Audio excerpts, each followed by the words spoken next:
So I covered this shaft here with just an old latex glove, just to kind of keep grease off everything else, plus to protect it a little bit. So there's two lines. How this works is you got this main hose coming in here off the line, and that screws, well actually unscrew this for it to be off anyway. Screws into the back of the top wheel cylinder, and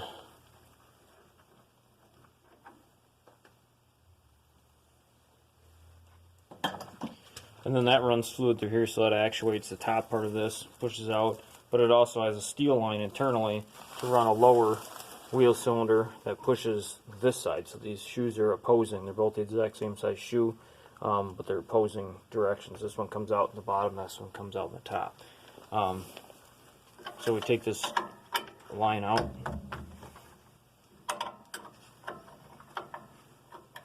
Move that. For that reason, these two wheel cylinders look the same from inside here, but there's actually 4 different part numbers for the orientation and stuff that they go in, because some of them have the lines that come in through the outside and these ones don't. And then so there's basically 4 different part numbers for the front, and then obviously the back to match each other. So there's 5 different part numbers for wheel cylinders with these cars.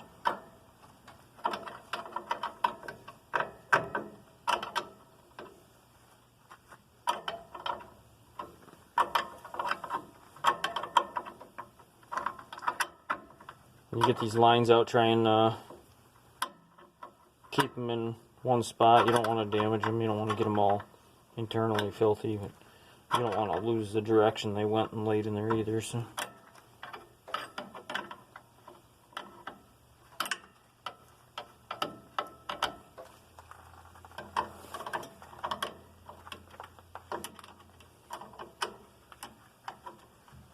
and this entire backing plate has to come off of the car.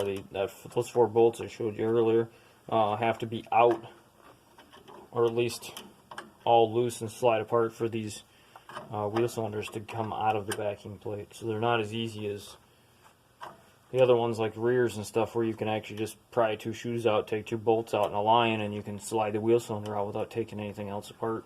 These things you got to disassemble the entire assembly in order to replace them.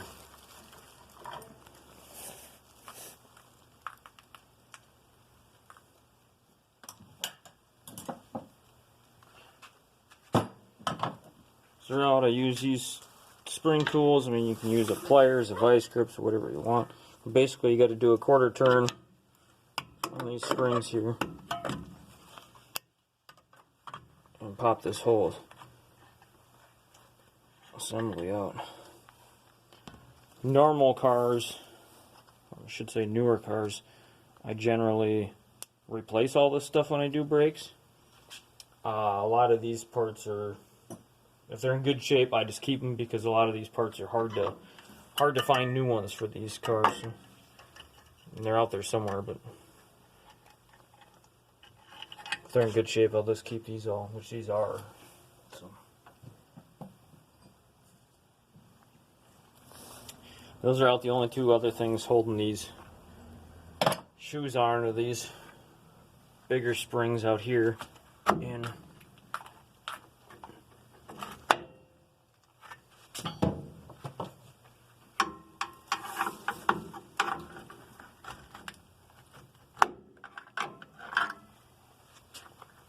these ones I'll probably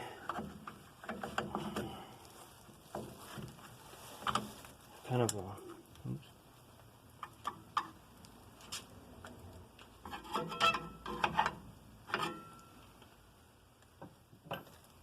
try to get the shoe actually out from the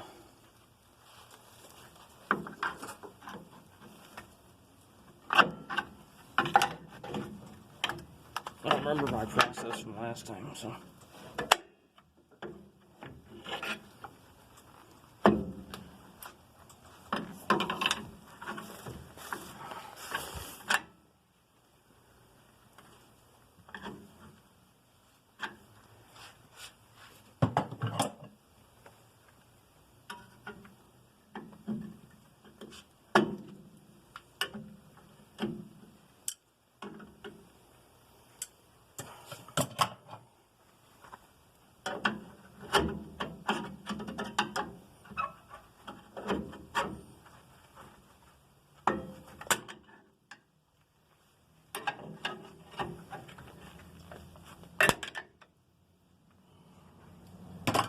that works like that.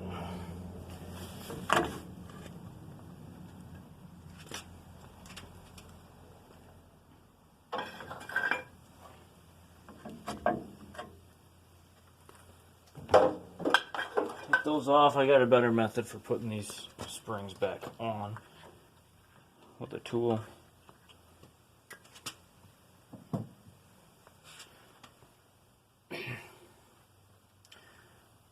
You want to remove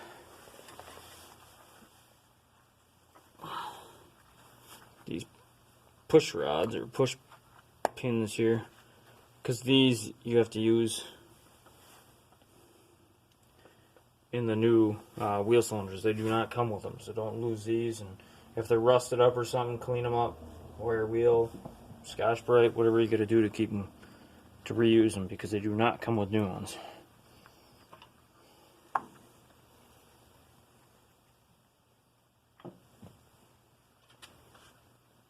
Next, we got to remove the 4 bolts from the backside.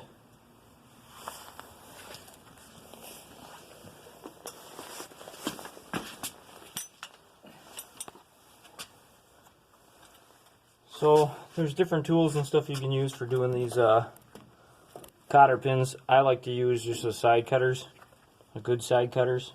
You can bend these. Obviously these ones have already been replaced, so they're a lot easier. There's a lot of different things you got to do to get rusty ones out.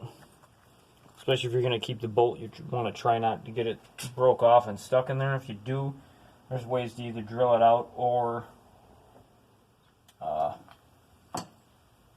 knock it out with a center punch or a punch pin or something.